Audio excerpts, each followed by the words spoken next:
قرآن مجید فرقان حمید کی سورہ توبہ کی آیت نمبر 108 میں نے آپ کے سامنے تلاوت کی ہے۔ مضمون پچھلی آیت نمبر 107 سے اللہ پاک نے شروع کیا، لیکن اس آیت میں جو مضمون بیان ہوا اس پر میں کچھ اہم باتیں آپ کی خدمت میں گزارش کرنا چاہتا ہوں۔ اللہ پاک نے ارشاد فرمایا لَمَسْجِدٌ أُسِّسَ عَلَى التَّقْوَى مِنْ أَوَّلِ يَوْمٍ أَحَقُّ أَن تَقُومَ فِيهِ۔ اے میرے محبوب صلی اللہ علیہ وآلہ وسلم، وہ مسجد جس کی بنیاد اول روز سے پہلے دن سے رکھنے والے صاحب تقوی تھے، اور تقوی کی بنیاد پر مسجد بنانے والوں نے جب بنیاد رکھی تو اس بنیاد پہ کہ ہمیں اللہ کا تقوی یہاں سے لینا ہے، فرمایا اس لیے نہیں کہ امت کو تقسیم کرنا ہے کہ فلانے کی مسجد ہماری نہیں، ہم الگ بنا رہے ہیں، تقسیم و تفریق والی مسجد نہیں، دنیاوی غرض و غایت کے لیے کہ میرا بورڈ لگ جائے گا جی فلانے حاجی صاحب نے بنائی ہے، فلانے نمبردار صاحب نے بنائی ہے، نہیں، کوئی دنیا کی ظاہری غرض و غایت نہ ہو، کوئی اپنا بورڈ لگوانے کی کسی طرح کا دور تک خیال نہ ہو۔ لَمَسْجِدٌ أُسِّسَ عَلَى التَّقْوَى، اللہ فرماتا وہ مسجد جس کی بنیاد تقوی پر رکھی گئی، من اول یوم، پہلے دن سے، کہ جب پلان بنایا کہ مسجد بنانی ہے، پروگرام بنایا، اس وقت کی سوچ کا اللہ ذکر کر رہا ہے۔ تو فرمایا اگر وہ سوچ خالصتاً تقوی والی تھی، بنانے والے بھی متقی تھے، تو اللہ پاک فرماتا ہے احق، وہ مسجد حقدار ہے، وہ مسجد اس بات کی مستحق ہے ان تقوم فیہ، کہ میرے محبوب آپ اس مسجد میں جایا بھی کریں اور ان لوگوں کے درمیان تشریف فرما ہوا کریں۔ اچھا، یہاں اللہ نے کسی مسجد کا نام نہیں لیا، اگر تو اللہ مسجد کا نام لے رہا مسجد نبوی، مسجد حرام، مسجد اقصیٰ، پھر تو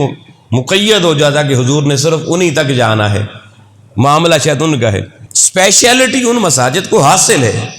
لیکن اللہ نے یہاں عموم میں مساجد کا ذکر کر کے کسی مسجد کی تخصیص اس کا نام نہ لے کر بتا دیا کہ امت خوش ہو جاؤ، جو مسجد بھی امت تقوی کی بنیاد پر بنائے گی، قیامت کا سورج طلوع ہونے تک مصطفیٰ کریم اس میں آتے رہیں گے، حضور اس میں آتے رہیں گے، کیونکہ اللہ نے بتا دیا حق ان تقوم فیہ، محبوب یہ تو تیرا ہی حق ہے کہ تو ان کے درمیان جا کے قیام کر، ان کے درمیان میں جا کے بیٹھ، جنہوں نے اپنی مسجد کی بنیاد تقوی پہ رکھی۔ یہ بہت بڑا پیغام ہے آج کے اس اہم موقع پر کہ امت سوچے، ہر مسجد بنانے والا بھی سوچے کہ مسجد بنانے کے پلان کے وقت اس کے ذہن میں کیا خدشات، کیا خیالات، کیا جذبات، کیا خواہشات اور کیا سوچ تھی۔ اس وقت میں اس کی وضاحت میں نہیں جاؤں گا کہ اس تقوی کی گراؤنڈز کیا ہیں، ریالٹیز کیا ہیں، لیکن میں نے آج صرف ابتدائی ایک میسج قرآن مجید کی زبان سے اس لیے پڑھا ہے کہ ہمیں سمجھ میں آ جائے، اگر کل مجھے آپ کو بھی توفیق ملتی ہے کوئی مسجد بنانے کی تو اس میں سوچ کیا ہونی چاہیے، قرآن مجید کا تقاضا کیا ہے، حضور کس مسجد میں آتے ہیں، جس مسجد کی بنیاد فرقہ واریت کے اوپر ہو، جس مسجد کی بنیاد تعصبات کے اوپر ہو، جس مسجد کی بنیاد آپس کی باہمی ناراضگیوں پہ نئی مسجد بنانی ہے جی، امت کو توڑنے پر ہو، اس مسجد میں بندے آ سکتے ہیں مگر اللہ کا محبوب نہیں آ سکتا۔ یہ بڑی غور کرنے والی بات ہے۔ اور اگلی بات پھر اللہ پاک نے فرمایا کہ جس مسجد کی بنیاد تقوی پہ رکھی گئی، اور تقوی پہ بنیاد وہی رکھیں گے نا جن کے اندر خود بھی کوئی تقوی کا ذائقہ، کوئی طہارت موجود ہوگی۔ اب بڑی خاص بات اللہ پاک نے فرمایا پھر اس مسجد میں جس میں پھر محبوب کے قدم لگ جائیں، فیہ رجال، پہلے کہا نا حق ان تقوم فیہ، ان میں پھر اے محبوب تیرا حق ہے کہ تو وہاں پہ تشریف لے کے جا، اسی فیہ کے جملے کو دوبارہ دہرایا اور نسبت بدل دی، فرمایا فیہ رجال، اب اس مسجد میں جو لوگ آنے والے ہیں، بیٹھنے والے ہیں، عبادت کرنے والے ہیں، فیہ رجال، ان بندوں کی علامت کیا ہے، فرمایا یحبون ان یتطہروا، اس میں آنے والے وہ لوگ ہیں جنہیں کائنات میں کسی اور شے سے نہیں، صرف طہارت سے محبت ہوتی ہے، جو طہارت سے محبت کرتے ہیں، وہ طہارت کو محبوب رکھتے ہیں، وہ ناپاکی سے ہر وقت بچ کر رہتے ہیں۔ اور یہاں ناپاکی کے حوالے سے گزارش کر دوں، ہمارا ناپاکی کا تصور صرف یہ ہے کہ کوئی بولو براز، کوئی کیچڑ گندا، کوئی چیز کپڑوں پہ بدن پہ لگ گئی یا حالت جنابت ہوگی تو ہم کہتے ہیں اب ناپاکی ہے۔ یاد رکھنا دوستان محترم، یہ چھوٹی ناپاکی ہے جو پانی ذرا سا گرایا اور دھل گئی اور صاف ہو جاتی ہے، اور یہ نظر بھی آتی ہے۔ مگر خطرناک ناپاکی وہ ہوتی ہے جو دیکھنے سے نظر بھی نہیں آتی، اور جو صرف ظاہری وجود سے نہیں چمٹتی، وہ اندر اتر جاتی ہے، جو روح کو میلا گدلا کر دیتی ہے،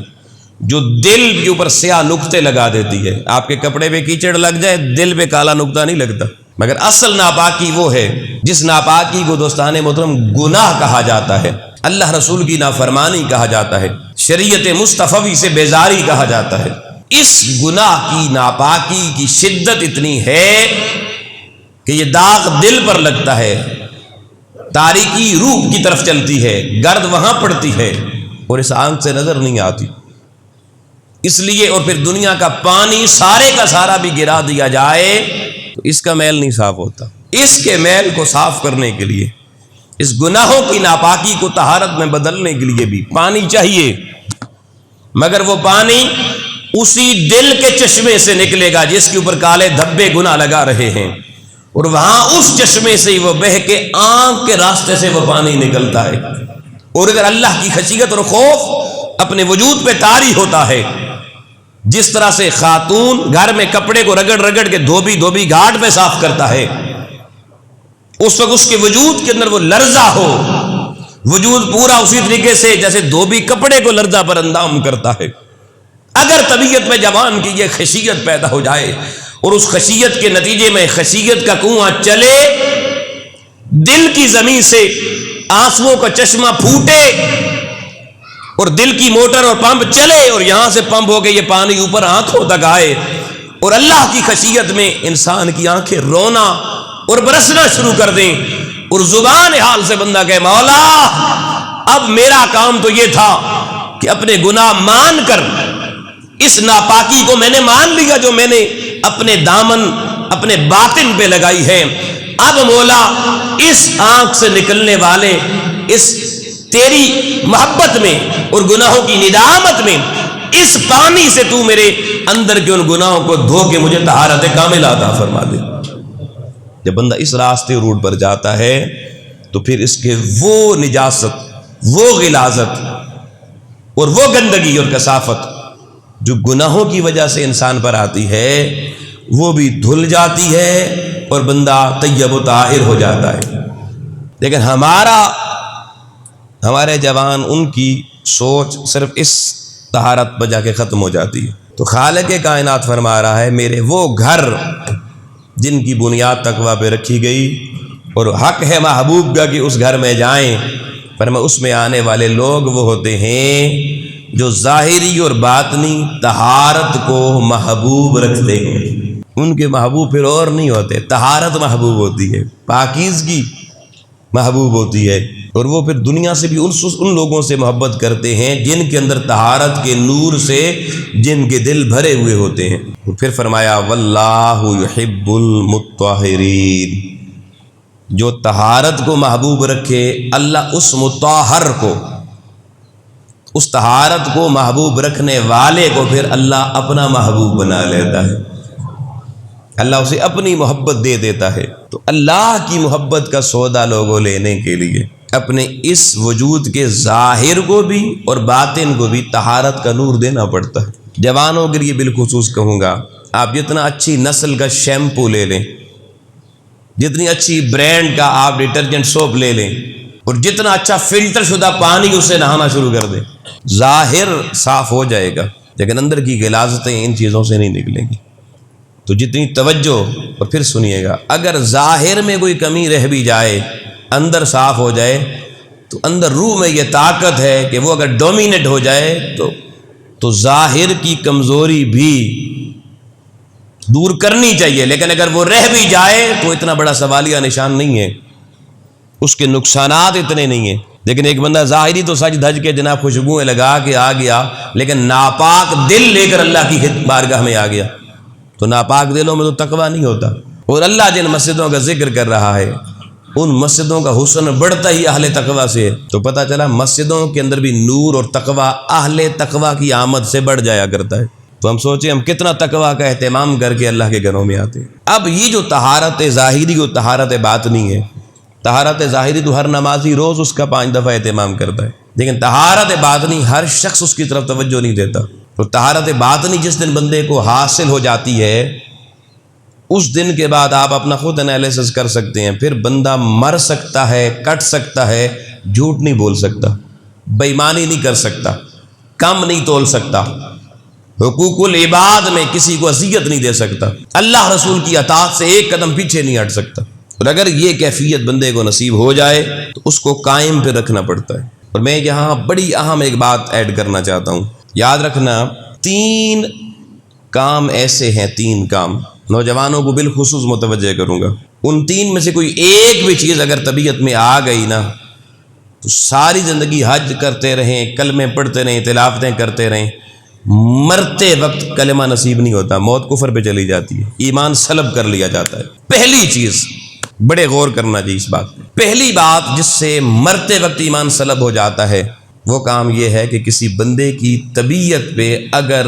اتباع شریعت، اتباع احکام خدا اور مصطفیٰ کی وجہ سے بوجھ آنا شروع ہو جائے۔ تو جی دین کی یہ بات مانوں گا تو مشکل ہو جائے گا، جی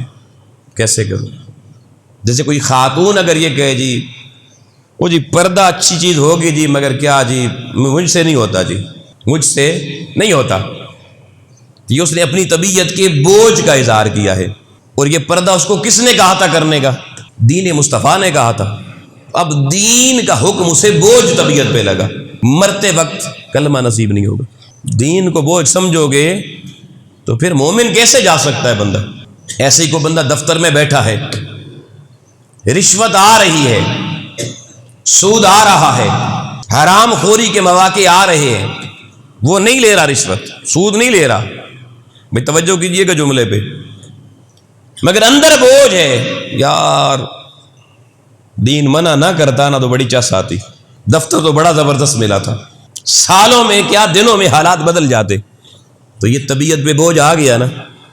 اب رشوت لی نہیں، کرپشن کی نہیں، حرام لیا نہیں، مگر شریعت کو بوجھ ضرور سمجھ لیا، مرتے وقت ایمان کی دولت سلب ہو جائے گی۔ اور میں نے کتابوں میں 20 ایسے واقعات پڑھے ہیں مرنے والوں کے، بزرگان دین نے لکھے ہیں کہ ایسا ہی ہوا۔ ہر 2 بڑے مسالک کی کتابوں میں یہ باتیں لکھی ہوئی ہیں۔ ایک بزرگ کی کتاب میں لکھا پڑھا کہ ایک آدمی جو ساری زندگی بظاہر بڑا نیک تھا، تو اس کو بیمار تھا، بہت سے لوگ محلے والے اکٹھے ہوئے اس کو دیکھنے کے لیے، تو اس پہ وہ حالت نزا طاری ہو گئی، تو کسی بندے نے اس کو کلمہ پڑھانا چاہا، آپ پڑھ بھئی لا الہ الا اللہ محمد رسول اللہ، اس نے کہا نہیں پڑھتا، اور روح پرواز کر گئی۔ لوگ بڑے حیران ہوئے کہ آخری وقت کلمے کا انکار کر کے دنیا سے چلا گیا، بظاہر تو نیک تھا جی، مسجد سے اثر بھی آتا تھا۔ انہوں نے بعد ازاں اس کی جو بیوہ تھی اس سے اپنی خواتین کے ذریعے پوچھوایا کہ اس سے پوچھیں آخر وہ ایسی کون سا کام کرتا تھا جس کی وجہ سے آخری وقت کلمہ نصیب نہ ہوا اور منکر بن کے چلا گیا۔ آپ سننا بھائی، اس کی بیگم نے، اہلیہ نے بتایا کہ باقی تو نماز پڑھ لیتا تھا، اوکھی سوکھی لگا رہتا تھا، مگر جب ناپاک ہو جاتا تھا نا، حالت جنابت ہو جاتی تھی، جہاں غسل فرض ہو جاتا ہے، تو غسل بھی کرتا تھا مگر دیر سے کرتا تھا، اور ساتھ یہ کہتا تھا اے پہلیاں قوماں بو چنگیاں سن، پہلی امتوں پہ غسل جنابت فرض نہیں تھا۔ وہ کہتا پہلی امتیں بڑی سکھی سن، موج بھی کر دیا سن، غسل بھی نہیں کرنا پہنتا سی، اسی دے پھنس گئے۔ غسل کرتا تھا مگر شریعت مصطفیٰ کے اس حکم کو لوگوں اپنی طبیعت پہ بوجھ سمجھتا تھا۔ اللہ نے کہا میرے دین کے، میرے محبوب کے دین اور طہارت کے حکم کو بوجھ سمجھنے والے، تو مرے گا بعد میں، ہم تجھ سے کلمے کی اور ایمان کی دولت پہلے کھینچ کے نکال لیں گے۔ کتنی توجہ طلب یہ بات ہے۔ دوسری بات جس سے مرتے وقت ایمان سلب ہونے کا خدشہ ہے، جو بندہ بھی اپنی موت کے برے انجام سے نہیں ڈرتا، جس کی طبیعت میں یہ خوف نہیں ہے کہ میری موت بری بھی ہو سکتی ہے، وہ جی سانو کچھ نہیں ہوتا جی، تو سی مولوی لگے رہو، بڑے بڑے جملے لوگ بولتے ہیں۔ اگر لوگوں کسی شخص کی طبیعت میں یہ بگاڑ آ گیا کہ اس نے اپنے موت کے وقت، جو انسان کی طبیعت میں آج صحت کی حالت میں موت کا سوچ کے خوف آنا چاہیے کہ میرا انجام خدا جانے کیا ہوگا، اس وقت پتہ نہیں کلمہ نصیب ہوگا یا نہیں ہوگا، کیونکہ ہر بندے کو موت کے وقت شیطان پیالہ پیش کرتا ہے، پیاس کی حالت میں، روح پیاسی حالت میں نکلتی ہے، یہ آخری ابتلا بندہ مومن کی ہوتی ہے، اور اس میں بہت سارے ایسے ہیں جو ساری زندگی کلمے پڑھ کے اس وقت ایمان فروخت کر کے چلے جاتے ہیں۔ بزرگان دین فرماتے ہیں اس میں وہ شخص بھی ہوتا ہے جو اپنی زندگی کے اچھے دنوں میں اس موت کی خفگی اور خوف جو ہو طبیعت پہ ہونا چاہیے،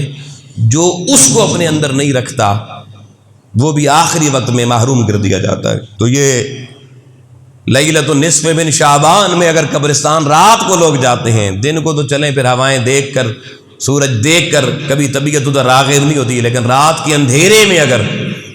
قبرستان میں جا کے بیٹھو گی اس اندھیر نگری میں، اور ان سے پوچھو کدھر ہے تمہارے چراغ، کدھر ہے تمہاری روشنیاں، تو تمہاری اپنی طبیعت پہ بھی وہ خوف پیدا ہوگا۔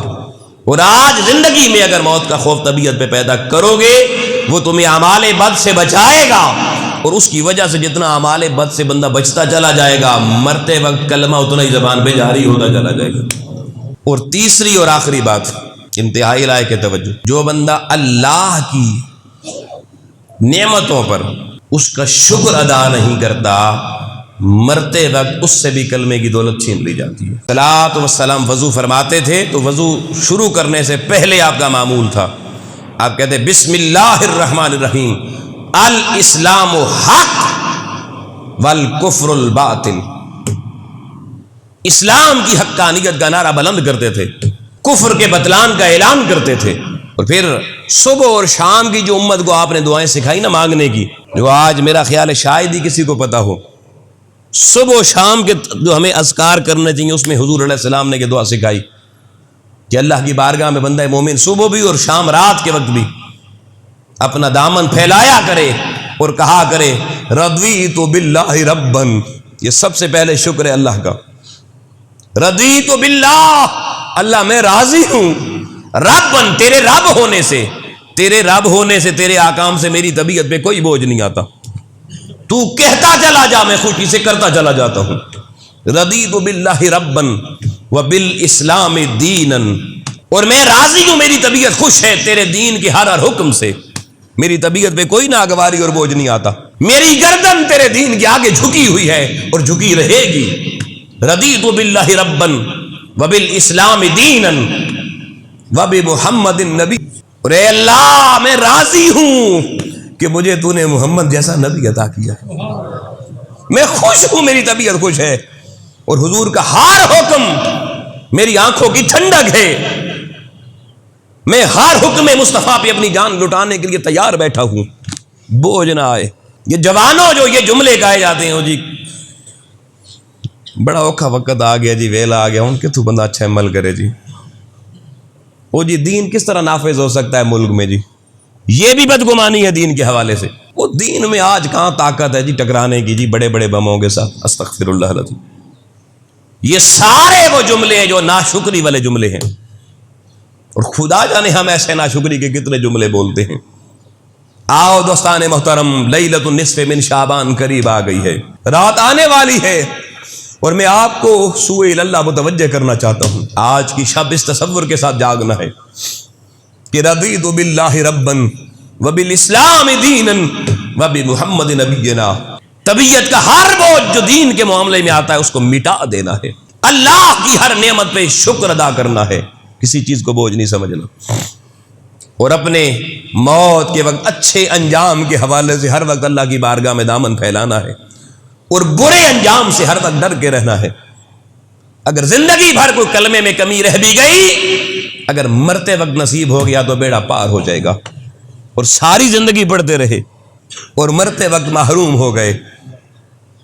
تو بیڑا ڈوب جائے گا۔ دعا ہے اللہ کریم کی ذات ہم سب کو اپنی چوکھٹ پہ قبول فرمائے۔ وآخر دعوانا